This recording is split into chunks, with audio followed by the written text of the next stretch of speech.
served with divorce papers, do this immediately. That is my topic for today. So I understand you probably were not expecting divorce papers to come if you're watching this video.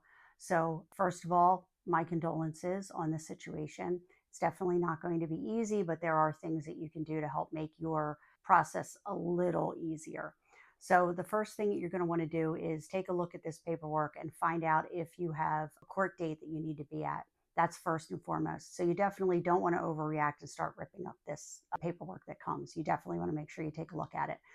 If you're really upset about it, and this is definitely something that came out of left field, I suggest that you find someone that you can confide in, preferably not someone who is friends or family with both you and your spouse, but someone that you can talk to about this.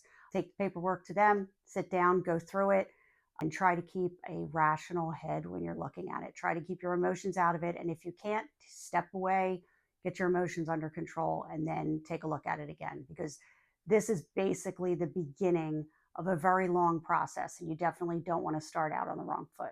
A few other things that you don't want to do. You do not want to start destroying property, marital property, or your spouse's property. So now's not the time to go key their car or burn their golf clubs or throw all of their clothes out of the house. Again, you need to remain rational during this time, especially if you have children.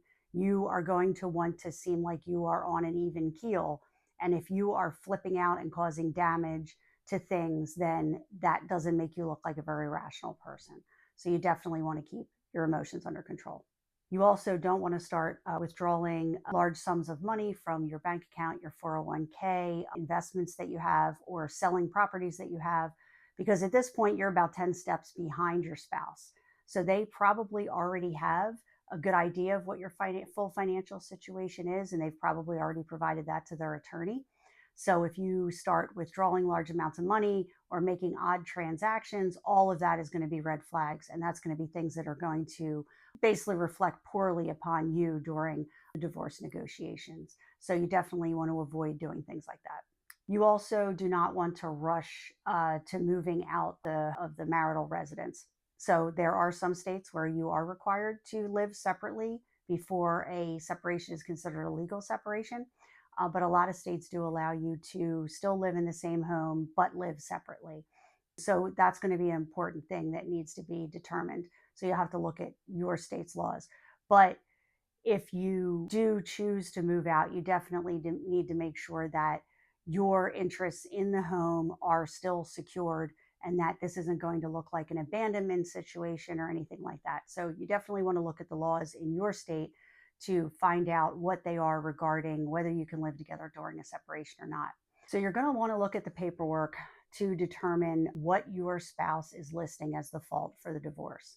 So it could be a no-fault divorce where they're basically saying that both of you are of the opinion that the marriage needs to end, or they could have some type of a fault. So they could say that you committed adultery, you're abusive, there's abandonment issues, things like that. So the laws are different in every state. So you'd have to check your state to see whether it is a no fault or an at fault state, or if they allow both types of divorces. But that will be an important thing to find out by reading the paperwork.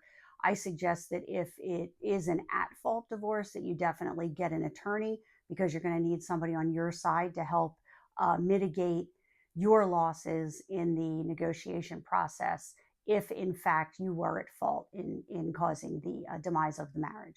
In the video I mentioned earlier too, the 10 crucial steps when you're starting a divorce, there's a lot of information in there about all of the financial documents that you're going to need to get together. And in this case, if you're being served with divorce papers, that means that this is something your spouse has probably already done.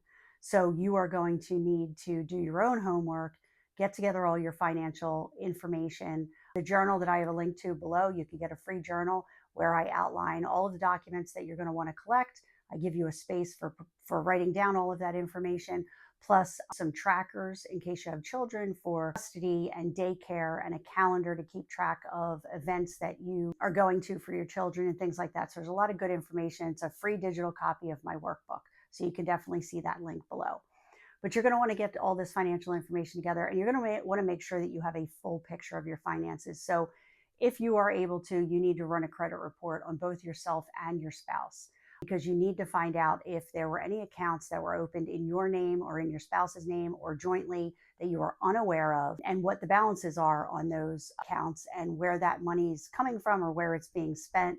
So this is information you're going to need. So running a credit report will give you a good idea of what accounts are sitting out there. This is also a good time to clean up your credit report because you're going to want to close as many of your joint accounts as you can. So any joint accounts that don't have a balance on them, I suggest you close them right away.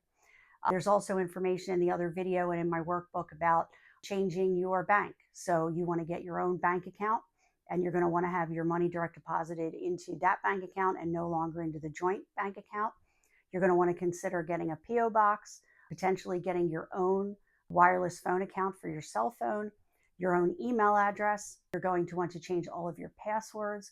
So there's a lot of things that you have to do. There's a lot of good information included in that video and in the workbook. And finally, as I mentioned earlier, you're going to want to speak to an attorney. Even if you don't use an attorney for the divorce proceedings, you definitely want to talk to an attorney when you get the divorce paperwork, because they can walk you through what each item in the divorce paperwork, what it means, whether you need a lawyer or not when you go to court, things of that nature. So definitely have a consultation with an attorney about where you stand and what you need to do, especially, like I said, if there is an at-fault accusation in the paperwork, you're definitely going to want to speak with an attorney. So I hope this information was helpful. Please check out my other videos. Thank you.